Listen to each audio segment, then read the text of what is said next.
Vanoggend wil ek sommer 'n bietjie met jou gesels oor 'n visie. En daar's 'n groot verskil tussen 'n visie en 'n prophetic vision. So this morning I really like to share some ideas with you with a vision. And when I speak of a vision, it is not the same as a prophetic vision. So I really want to stop here and just give you some background, not to brag, but to tell you where I came from. Otherwise, you will not understand the teaching today. So please bear with me. I hold a PhD in agricultural economics. So I teach strategic management on honors and master level.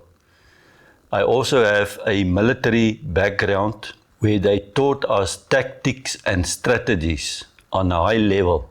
So I can speak as an expert in strategic management.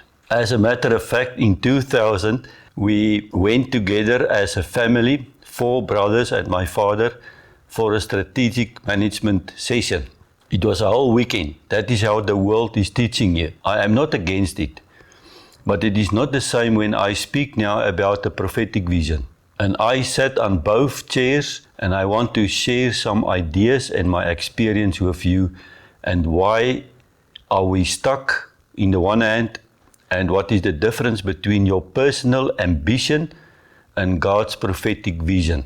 Saints, at that stage we were all Christians, followers of Jesus, sold out to Him. So you went to a weekend, and many of you are still doing it, and then we do in this planning season, where do I want to be in 3 years, 5 years, or 10 years from now on? You put your vision, your mission, your objectives, and some of you are not familiar with the term key performance areas, and I can go on that for the whole week. And then you ask God that He must come and help you. Please give us the wisdom to get this vision. I'm sorry if I now step on some of your toes, but most people doing that is then teaching this idea that God is the CEO of the company. I beg to differ. How dare you make the God of the universe, who created all things belong to Him, to make Him a CEO. Just think about it. I understand the concept of it, but I am totally not in agreement with such a view. God cannot be the CEO. We are ambassadors of the kingdom. Everything belongs to Him. The house, the car, your business, your finances, your marriages, everything belongs to Him, saints. And we are servants and stewards. And He put those things in your hand so that you can steward and manage it on His behalf. So coming back now, scripture are very clear. Where there is no prophetic vision, the people quickly wander astray, according to Psalm 29. So actually recently I found the scripture, and as I meditated on it, I realized that there is a world system and there is a kingdom system. The world is the counterfeit for vision, mission and objectives. There's nothing wrong with it, but I'm not anymore there. So what is now the difference? Even when you received or you think that is your calling, and you go in and you start planning, and you bring God down to your level, making Him the CEO, it is actually your own ambition. I came from there, saints. Everything that I done in my life was not me, but God. But there is a very thin line about a prophetic vision and your own ambition calling your vision.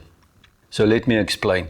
So one day, in 2000, in that strategic meeting of us, I ending my 5-year plan when I wrote down there, Lord, I want to follow you full time. So in 5 years, the Lord gave every single thing that I put on that paper, and I thought that was a big dream. And then it came.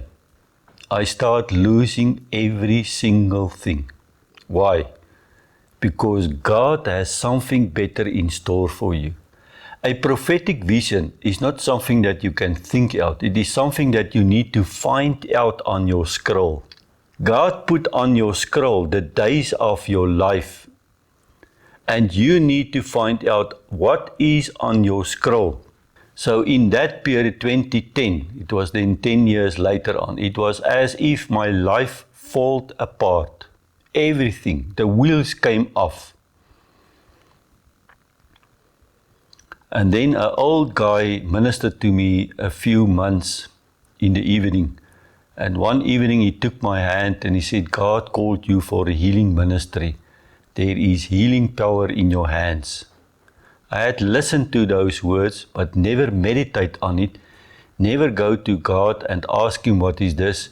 I was so depressed in my circumstances that I was in survival mode. The only thing that I could have prayed that each and every day, God help. And that went on since 2000 up to 2018, 17, but severely to 2014. 14 to 17 years was just tears upon tears. I remember in March 2014, I just give you because I want to go somewhere with this. It was March 2014 when the Lord gave me the book of Henry Wright supernaturally in my hands. I cannot tell you how I received it. I was standing in the kitchen and I was opening this book on my cell phone. I looked for it, I bought it, I read through that book in 2 weeks. I summarized it and immediately applied the principles in that book. My own mother was sick for 16 years, fibromyalgia. It is a severe pain in the bones and the doctor said it is an incurable disease. So 3 months later, my mother was healed. Glory to God. And the moment my mother was healed from this, I said, Lord, you have my full attention. And the rest is history. Out of that, something got born in my spirit. Something gave birth to this ministry. That is a prophetic vision. You cannot go and strategically plan for it. You don't have objectives and missions and key performance areas. You walk the walk of obedience, saints. I hope it makes sense to you. Rather going in a planning season, rather going into a planning weekend and try to formulate your vision, your mission and objectives. For me, it is nonsense. I taught it. I'm an expert in it.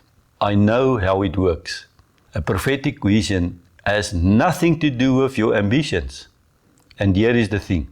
You need to have wounds and scars to get to the point where God will release your prophetic vision. I want to repeat it because it's extremely important what I'm saying to you now. Many people ask the Lord, what is on my scroll? And the Lord said, you are not ready yet. It will be revealed out of your obedience through your scars and wounds in your life. Maybe I just want to give you a short version because I want to give you scripture where Paul quoted this and I experienced it in my own life.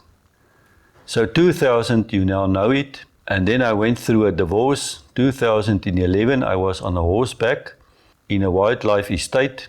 And I told the Lord, I cannot take it anymore. I want to go home. Just send me the chariots of Elijah. It's not necessary for me to die. I will go alive up to heaven. The Lord did not answer me. When I came to home and I settled off, the word of the Lord came from Luke 21. He clearly answered me. Things will get bad to worse. That's not the thing that you want to hear. Elazar, things will go from bad to worse. Dog will eat dog. Everyone at your throat, because you are wearing my name. You will end up in the witness bank. But don't you worry what to say. I will tell you the words to say and to speak.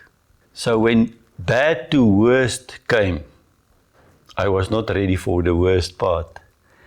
When that came, I was not ready to end up in a witness bank. To be in a witness bank means there is a prison waiting for you. So twice they locked me up. Luckily not for a whole day. So I asked the Lord, what is going on here? And He was just showing me His trials and His persecution from His own people. And then 2012, we were sitting on the breakfast table, me and Hannah, and the Lord spoke through a dream to Hannah, and at that stage I was not tuned in any dream. So when she asked me, where are we now? And I said in the dream to her, at Zion. The moment she said Zion, all ears went up straight like a horse. And so I was meditating on that word for 5 to 10 years, and over a 5-year period, the Lord revealed to me the depth of that dream. And it means, I want to bring you and Hannah to Mount Zion, where I can cleanse you, purify you, sanctify you, make you whole and holy, set you apart for a special use. Glory to God, it is the healing ministry. 2012 saints, we are now in 2026. It never stopped. Sanctification never stopped.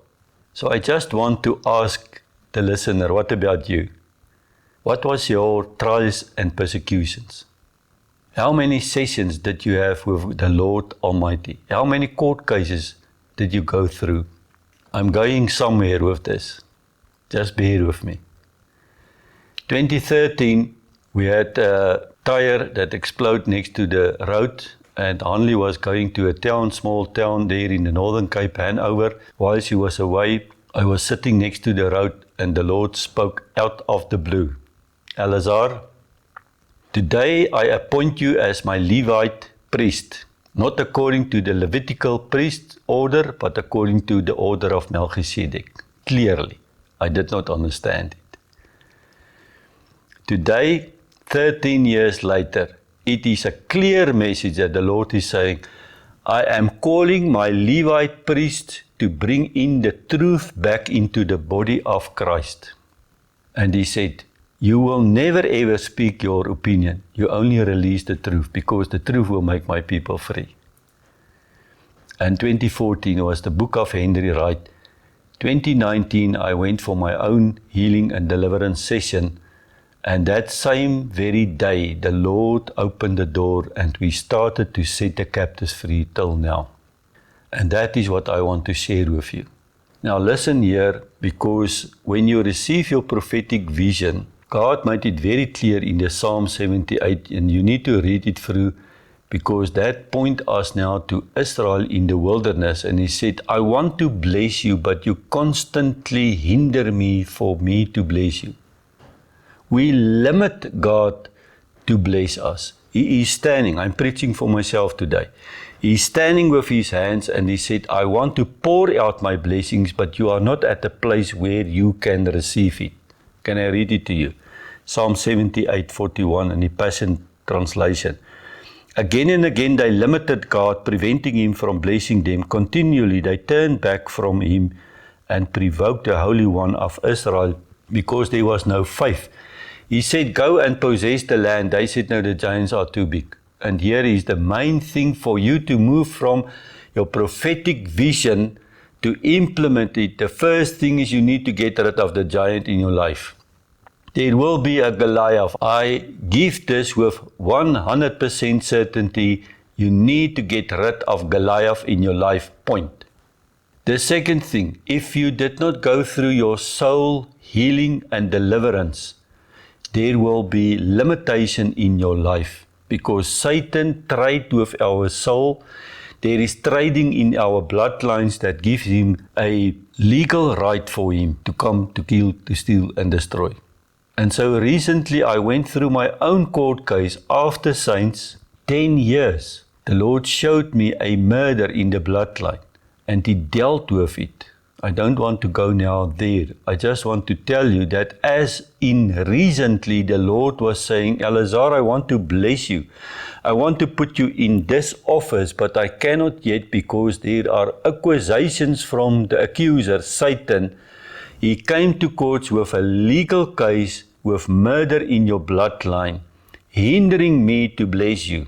I hope it makes sense, saints. So it was the first time in my life that Jesus appeared without speaking anything. He was just here on my left-hand side, his face with the thorn crown on his head, and the blood of the Lamb was flowing constantly without speaking.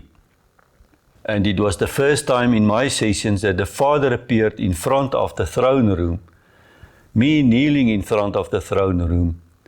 And he said, I don't want you now to intercede on behalf. I want you to confess as if you did it. The rest is history. And here is the thing.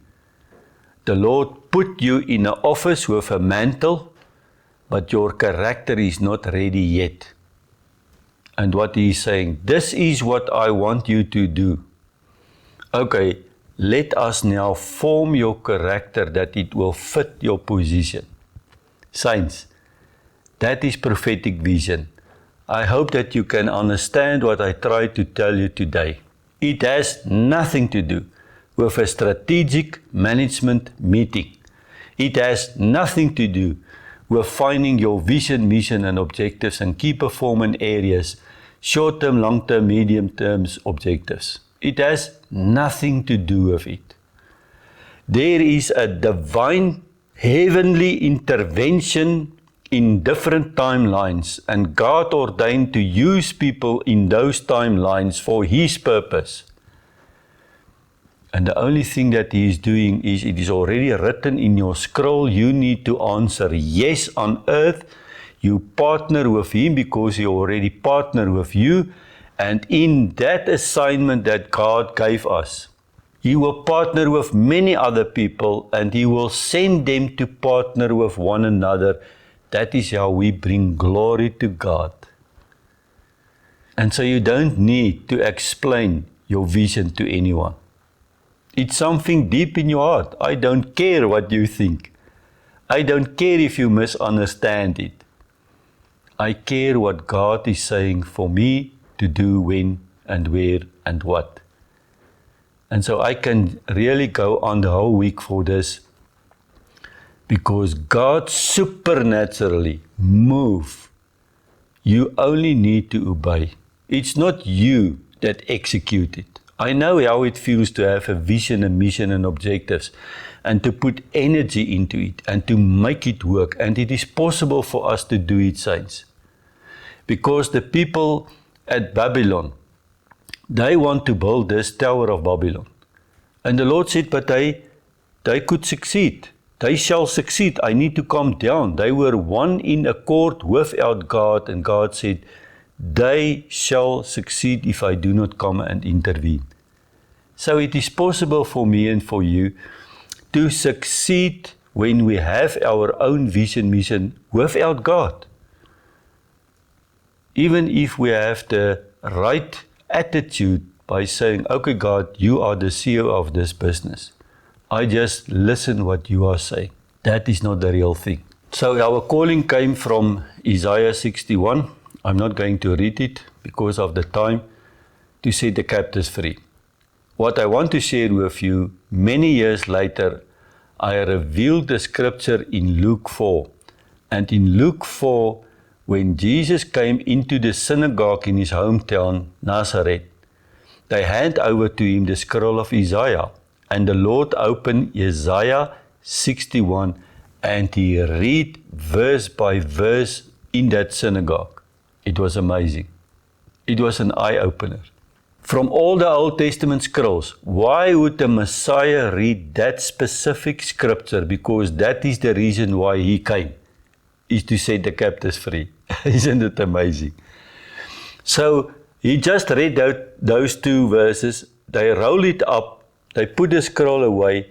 Jesus was sitting back, and it says in Luke 4, you can go and read it, and all the eyes were upon him. And he looked at them and he said, today, that scripture that I just read is fulfilled in your hearing. Here I am. The prophet Isaiah prophesied about that one that will come to set the captives free. Here I am. This day, the scripture is fulfilled in your hearing, verse 21. What a mighty privilege to be called by Adonai Tzavot, the military commander of the heavenly host, to set the captives free.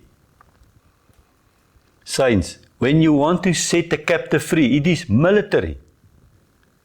For me, it is astonishing. So I laid down every single thing. I sold all my things. Where I'm sitting, I have no personal ambition. Nothing. I don't want to start a business. I don't want to trade. I don't want to do anything except to be the ambassador of God. He partnered with me. I said yes. He gave me an assignment and I obey, and that's it. And if he is not doing anything, nothing will happen. Gamaliel was speaking to the people when they saw what the disciples were doing, and he said, if this is from God, you can stop wasting your time, you will not stop it. If it is not from God, don't worry, man, it will just perish in the air. That is a prophetic vision. If it is from God, you will not stop it.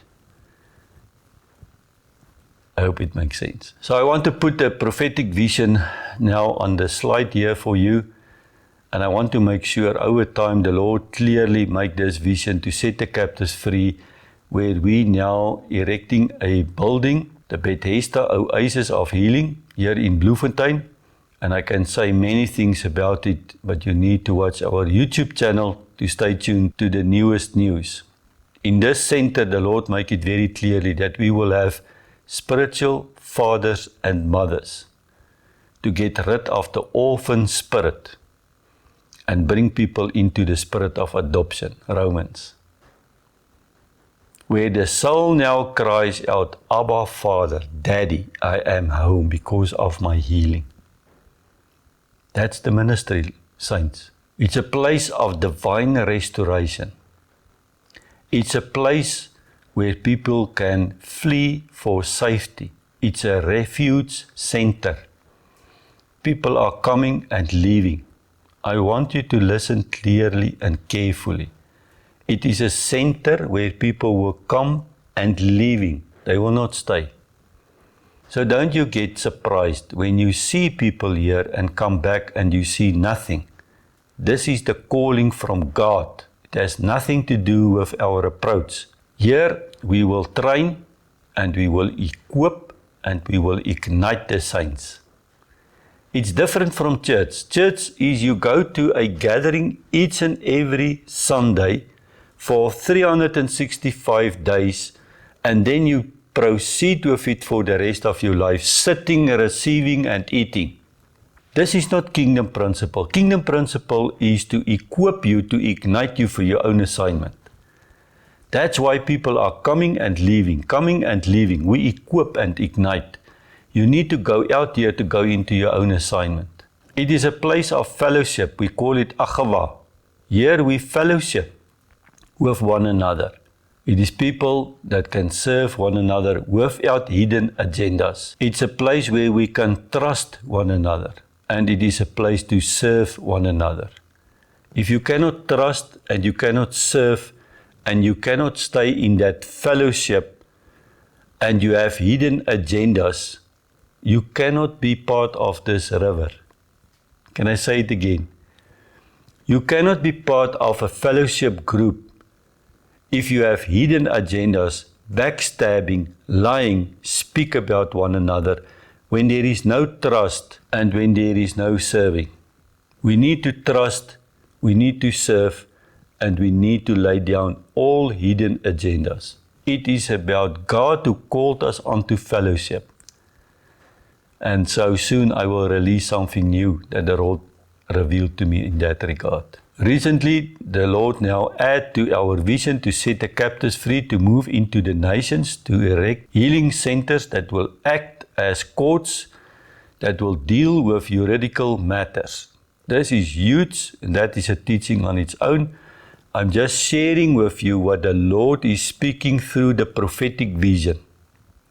It is to save the nations. That means that we will issue restraining orders from heaven to protect the nation, to save them. Because the last judgment is judgment that will come upon the nations.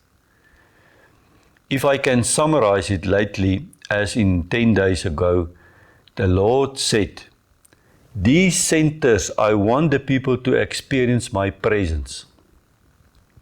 I want to say it again, saints, because some people are coming and telling me all things what is happening in darkness. I don't care what the darkness is because I am victorious by the blood of the Lamb. Go and read Colossians 2 and you will see that they dismantle the principalities in the air. They are powerless. The stained stones are erased. There is no condemnation against us. So don't you bring in your darkness here. God is saying, in this place, I want you to experience my presence. So when you focus and tap into the Spirit, you will experience His presence. It's because you do not focus in His presence that you don't experience it. It is a place where you will also see and find my healing. We experience it, saints. Divine healing is just taking place while we praise and worship and experience His presence. And then the Lord is saying, it's also my place where you will learn. There is a huge difference between learning and preaching. There is a huge difference between teaching and preaching. Preaching is not necessarily learning. Preaching is like an evangelist. He preached the gospel of salvation to bring the sinner to the healer. And that's it. Then you need to move into sanctification and purification. You need to learn. That's why we start with e-learning. It's to lay down a solid foundation for the saints. So saints, I want now to read a few scriptures to you. Please bear with me. In love, I'm reading it. Because Paul experienced it and we experience it too. And it's only when you learn things from your own experience that things make much more sense to you. So we are sold out to serve. You can say many things about Parasith ministry and Eleazar and Hannah and Esther Lisa, but there is one thing that nobody will accuse me, and that is that you ask money for us to come to you. And that is a huge testimony and a witness to tell you we are sold out to do these things for free. We give our time in fullness to help the people, independently of the time. If I ask the same amount that I asked when I was a consultant in my private company, I would be a millionaire. I'm not over-exaggerate. The time that I give to a person sitting here, you cannot convert it into money. And I'm also not here to do anything for man. You cannot thank me for this because it's my calling. It's totally different. I do it for the Lord. I'm doing it with Him. I'm in partnership with Him. He's not the CEO of this company. I'm the ambassador of the King and His kingdom, and He's using me to steward even His people. I hope it makes sense.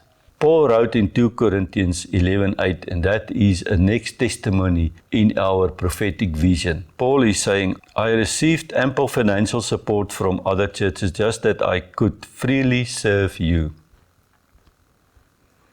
That is why we can do it. And I want to look you in the eye today. And I really want to bless you in the name of Yahweh. All the supporters who give extravagant. All and everyone who sow a seed. We receive financial support so that we can do this for free in Jesus' name.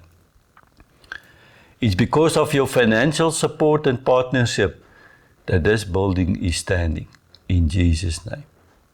And you will receive a reward, not now, not on this earth, but at the Bema seat you will receive it. Now Paul revealed to the Galatians and to the Corinthians something that I will explain to you, because I said in the beginning, you will not receive a prophetic vision, my perception, without wounds and scars.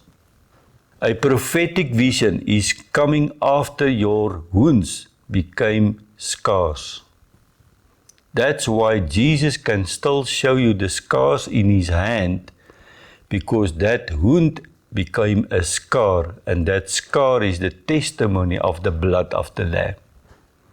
People now misunderstood things, because the moment I tell people the truth, sometimes I am becoming their enemy.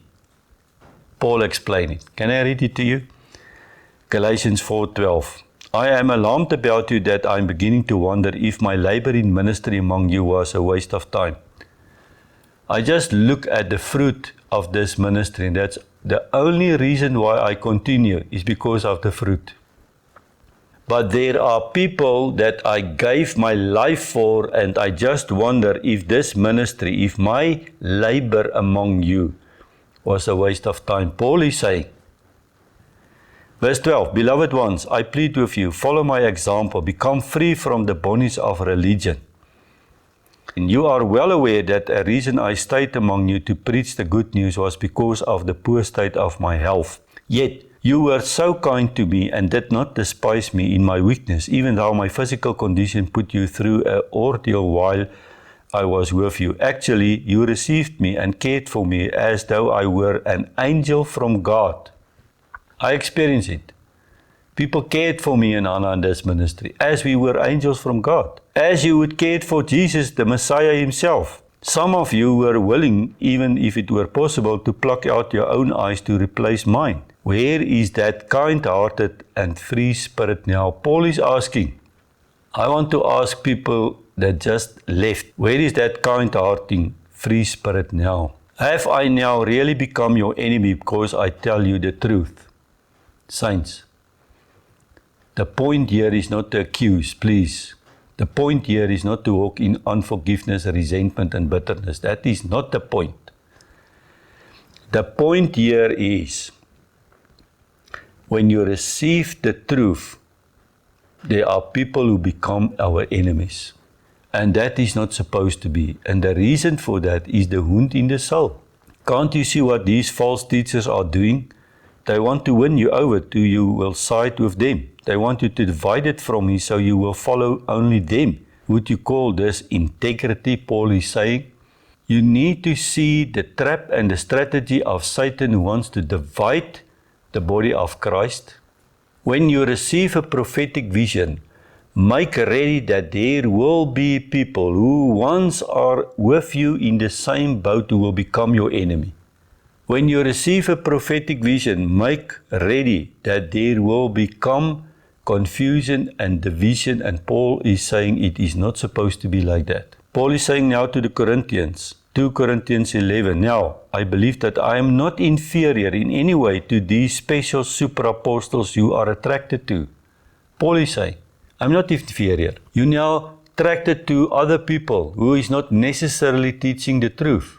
But I, Paul, is not inferior to them. For though I may not be polished or eloquent speaker, I am certainly not an amateur in revelation knowledge. I can only tell you one thing, saints, that the Lord gave revelation knowledge to this ministry. And you will go far to find the truth from other places like this. And I'm not bragging, I'm just saying I release what the Holy Spirit is telling me. Indeed, we have demonstrated this to you time and over again. And now Paul is speaking about these scars. Can I share it with you? Please bear with me.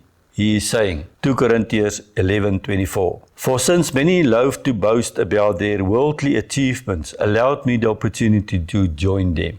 While you boasting about your achievements, let me boast, Paul is saying. 5 times I've received 39 lashes from the Jewish leaders. 3 times I experienced being beaten with a rod. Once they stoned me. 3 times I have been shipwrecked. For an entire night and day I was adrift in the open sea. In my difficult travels I faced many dangerous situations. Paralysis, rivers, robbers, foreigners, and even my own people. I have survived deadly peril in the city, in the wilderness, with storm at the sea, with spies posing as believers. I have toiled to the point of exhaustion and gone through many sleepless nights. I have frequently been deprived of food and water, left hungry and shivering out in the cold, lacked proper clothing. And besides this, painful circumstances, I have the daily pressure of my responsibility for all the churches, with a deep concern weighing heavily on my heart for their welfare. A prophetic vision will go hand in hand with people that will come against you. A prophetic vision will go hand in hand, that you will go through circumstances where you will receive wounds and many scars. And Paul is saying, let me brag about this. What I went through And at the end, I also have this burning for the lost souls. That's the difference between a vision, your own ambition, and when you receive a prophetic vision. I really hope it makes sense to you. In closure, Paul is saying, Galatians 6:17, from now on, let no one bring me trouble or criticism, for I am carried the very scars of our Lord Jesus in my body. There are not many preachers, self-appointed preachers, that can show you the wound and the scars. So Paul is saying, based on those scars that I have, now you leave me alone. If you know from where we came from, you will leave us alone. And you will go on your knees and you will start thanking Jesus for raising up ministries over the world to set the captives free. I believe that is the most privileged work that you can ever do to set the captives free. Because Jesus himself read it in Luke 4 and he said, today let the scripture be fulfilled in your hearing. Glory to God. If you did not yet listen to the wound and the scars of I highly recommend you to listen to it. There is much to say, and I think I will share this in the e-learning program as we progress. I really highly recommend you to participate in this e-learning journey. It is to lay down a solid foundation for individuals in the nations, and you are part of it. Just take your time, 20 minutes, 30 minutes every day. Open your notebook. Go through the recordings and the slideshows, and everything is for you for free. I want to thank the partners that stayed with us. I thank you for the people that prayed for us. I thank you for the people that are rowing with us. I thank you for your support, and I want to encourage you with one thing. Just look in the face of Jesus, partner with him, and he will tell you what to do.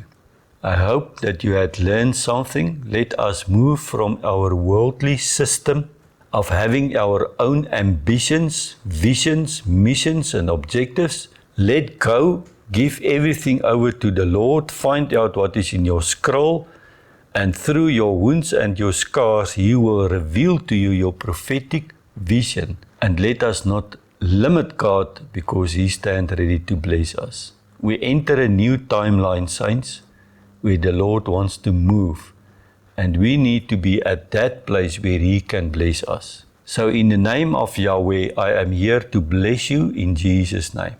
Receive today a 1,000-fold blessing. Let the resurrection power now flow in and through you.